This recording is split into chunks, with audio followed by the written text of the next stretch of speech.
अस्सलाम वालेकुम साथियों। बिहार का विधानसभा चुनाव इसी साल अक्टूबर के महीने में होना है।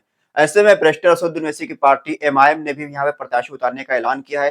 पिछले बार एमआईएम ने यहाँ पर 5 सीटें जीतकर सबको चौंका दिया था। आज हम बात करेंगे बिहार के उस जिले के बारे में जिस जिले ने एमआईएम पार्टी को बिहार की राजनीति में एंट्री दिलाई। बिहार का किशनगंज जिला, बिहार के अंदर सबसे ज्यादा मुस्लिम आबादी जिस जिले के अंदर है उसका नाम किशनगंज है। किशनगंज जो जिला है उसके अंदर कुल 4 विधानसभा की सीटें आती हैं और यहाँ पर पिछले बार एमआईएम पार्टी ने 4 में से 2 सीटों पर जीत हासिल करी थी। और हम बात करेंगे सीटों के बारे में तो यहाँ पर पहली सीट है किशनगंज, किशनगंज सदर सीट है। दूसरी सीट का नाम है बहादुरगंज, तीसरी सीट का नाम है कोचाधामन और चौथी सीट है ठाकुरगंज। ये चारों विधानसभा की सीटें मुस्लिम बहुल विधानसभा सीटें हैं और किशनगंज जिले के अंदर लगभग चारों सीटों पर मुस्लिम प्रत्याशी ही चुनाव जीतकर आते हैं। यहाँ पर पिछले बार अगर बात करें तो इमाम पार्टी चारों सीटों पर प्रत्याशी उतारे थे और 4 में से 2 सीटों पर उसके प्रत्याशी चुनाव जीते थे, जिनमें बहादुरगंज विधानसभा से अंजार नईमी तो कोचाधामन विधानसभा सीट से इजहार अस्फी को जीत मिली थी। तो वहीं किशनगंज की विधानसभा सीट से कमरुल हुदा लगभग 42,000 वोट पाकर तीसरे नंबर पर रहे थे। तो वहीं ठाकुरगंज विधानसभा सीट से महबूब आलम जिनको 18,000 वोट मिला था वो चौथे नंबर पर रहे थे। एमआईएम पार्टी इस बार पूरी कोशिश कर रही है कि किशनगंज के चारों सीटों पर अपने प्रत्याशियों को चुनाव में जिताए।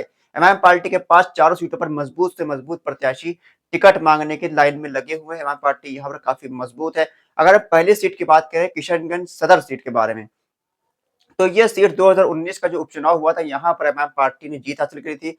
कमरुल हुदा को एमआईएम पार्टी ने टिकट दिया था। एमआईएम पार्टी ने यहाँ पर जीत हासिल करी थी, सीटी सिंह को यहाँ पर चुनाव में हराया था। लेकिन जब 2020 का विधानसभा चुनाव हुआ तो यहाँ पर एमआईएम पार्टी चुनाव नहीं जीत पाई बल्कि तीसरे नंबर पर आ गई थी।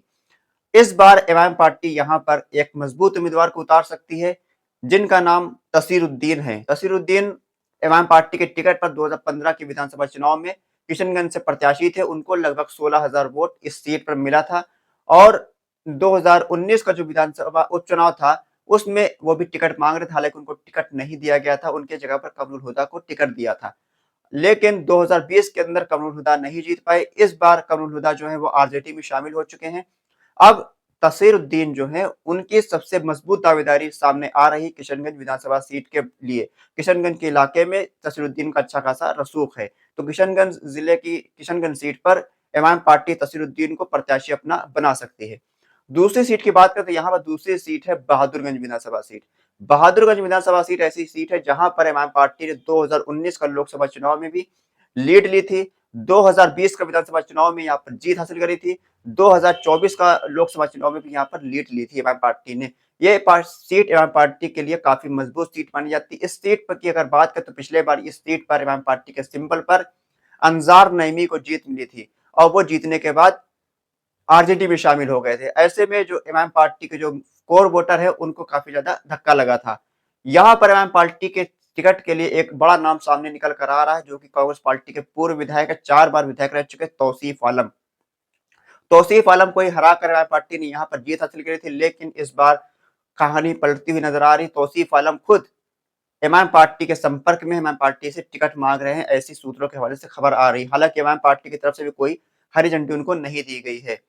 एमआईएम पार्टी के इनके अलावा अगर एमआईएम पार्टी के जो कार्यकर्ता उनकी बात करें तो यहाँ पर मासूम रजा जो कि युवा जिला अध्यक्ष थे पहले, अब प्रदेश के सचिव हैं यूथ के, उनको भी उनकी दावेदारी भी है। वो पिछले बार भी टिकट मांग रहे थे, हालांकि उनको टिकट नहीं मिला था। इस बार भी उनकी दावेदारी मजबूत है और वो टिकट मांग रहे हैं। इसके अलावा तौसीफ आलम नाम के मंडल अध्यक्ष है वहां के बहादुरगंज के, वो भी एमआईएम पार्टी के लिए टिकट मांग रहे हैं।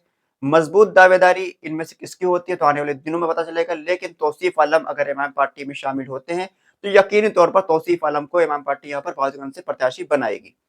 अब हम बात करते हैं कोचाधामन विधानसभा सीट के बारे में। कोचाधामन ऐसी सीट है जो एमआईएम पार्टी के लिए सबसे मजबूत सीट मानी जाती है। कोचाधामन इलाका वो है जहां एमआईएम पार्टी के प्रदेश अध्यक्ष अख्तरुल इमान साहब, उनका घर भी वहीं है और वो वहां से विधायक भी रह चुके हैं। 2000 जब 15 का विधानसभा चुनाव हुआ था तो एमआईएम पार्टी यहाँ पहली बार चुनाव लड़ी थी। एमआईएम पार्टी के टिकट पर अख्तरुल इमान यहाँ पर चुनाव लड़े थे। इनको 37,000 वोट मिला था, वो दूसरे नंबर पर रहे थे। तो मास्टर मुजाहिद आलम 55,000 वोट लेकर यहाँ पर जीत हासिल की थी जेडीयू के टिकट पर। 2020 के विधानसभा चुनाव में एमआईएम पार्टी ने यहाँ पर इजहार अस्फी को टिकट दिया था। इजहार अस्फी ने लगभग 40,000 वोट के बड़े मार्जिन से जीत हासिल करी थी और यहाँ पर एमआईएम पार्टी का खाता खुला था इस सीट पर और एमआईएम पार्टी ने यहाँ पर जीत हासिल की थी। लेकिन कहानी वही हुई, इजहार अस्मी भी एमआईएम पार्टी को छोड़कर आरजेडी में शामिल हो गए। अब अगर बात करें कोचा धामन के अंदर एमआईएम पार्टी के पास कौन कौन से दावेदार है, तो कोचा धामन के अंदर एमआईएम पार्टी के पास सबसे बड़ा चेहरा एमआईएम का अख्तुल इमान साहब है। अख्तुल इमान साहब के ताल्लुक से खबर चल रही है कि कोचा धामन से इस बार अख्तर साहब ही चुनाव लड़ेंगे। इसके अलावा अगर बात करें तो यहाँ पर आरजेडी के पूर्व प्रत्याशी जो 2020 में प्रत्याशी शाहिद आलम थे, वो भी एमआईएम में शामिल हो चुके हैं। वो भी एमआईएम पार्टी के प्रत्याशी हो सकते हैं। उनको भी लगभग 26,000 वोट पिछले बार आरजेडी की टिकट पर मिला था। इसके अलावा सादिक समदानी पूर्व में प्रत्याशी रह चुके हैं कुछ विधानसभा सीट से, वो भी एमआईएम पार्टी में है और उनको भी टिकट एमआईएम पार्टी के यहाँ से कुशाधामन से हो सकता है। बड़ी संभावना ये है कि यहाँ से सादिक समदानी या शाहिद आलम में से किसी एक को टिकट हो, लेकिन अगर अख्तर साहब यहाँ पर आते हैं तो यहाँ पर अख्तर साहब को ही टिकट मिलेगा और वो सबसे मजबूत दावेदार कुशाधामन के अंदर माने जाएंगे। अब हम बात करें ठाकुरगंज विधानसभा सीट की, चौथी सीट जो है किशनगंज जिले की ठाकुरगंज विधानसभा की सीट।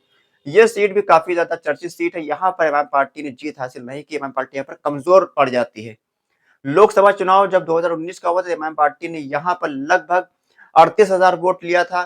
तो वही जब 2020 का विधानसभा चुनाव हुआ तो एमआईएम पार्टी मात्र 18,000 वोट पर सिमट गई थी, चौथे नंबर पर आई थी। टिकट का जो बंटवारा हुआ तो उसको लेकर लोग संतुष्ट नहीं थे, प्रत्याशी थे काफी कमजोर प्रत्याशी बताए जा रहे थे। उनके अलावा जो बाकी जरीउल आब्दीन है, असद इकबाल ये टिकट मांगे थे, काफी मजबूत बताए जा रहे थे, लेकिन महबूब आलम को टिकट दिया गया। वो इतना मजबूती से चुनाव नहीं लड़ पाए और वो 18,000 वोट पर ही सीमित रह गए। इस बार की बात करें तो इस बार एमआईएम पार्टी के पास यहाँ पर भी काफी मजबूत प्रत्याशी आ चुके हैं। पहला प्रत्याशी है गुलाम हसनैन साहब, वो सरकारी नौकरी में थे, वो नौकरी को छोड़कर एमआईएम पार्टी में शामिल हुए हैं। वो एमआईएम पार्टी के टिकट के दावेदार हैं और उनके परिवार से भी यहाँ पर कोई जनप्रतिनिधि भी यहाँ पर हैं। तो गुलाम हसनैन साहब भी एमआईएम के टिकट के दावेदार ठाकुरगंज से हैं। इसके अलावा एमआईएम पार्टी के जो किशनगंज के जिला अध्यक्ष हैबर बाबा हैं, वो भी एमआईएम पार्टी के टिकट के दावेदार यहाँ पर हैं। वो आरजेडी को छोड़कर आए थे और वो जिला अध्यक्ष किशनगंज के हैं, वो भी एमआईएम पार्टी के टिकट के दावेदार इस वक्त यहाँ पर हैं। इसके अलावा एक बहुत पुराना नाम एमआईएम पार्टी का जो है मुफ्ती अतहर जावेद साहब का, तो वो भी एमआईएम पार्टी के टिकट के लिए यहाँ पर पिछले बार भी कोशिश करी थी, उनको टिकट नहीं मिला था। इस बार भी वो कोशिश कर रहे हैं, हालांकि इस बार हो सकता है उनको टिकट यहाँ पर मिल जाए।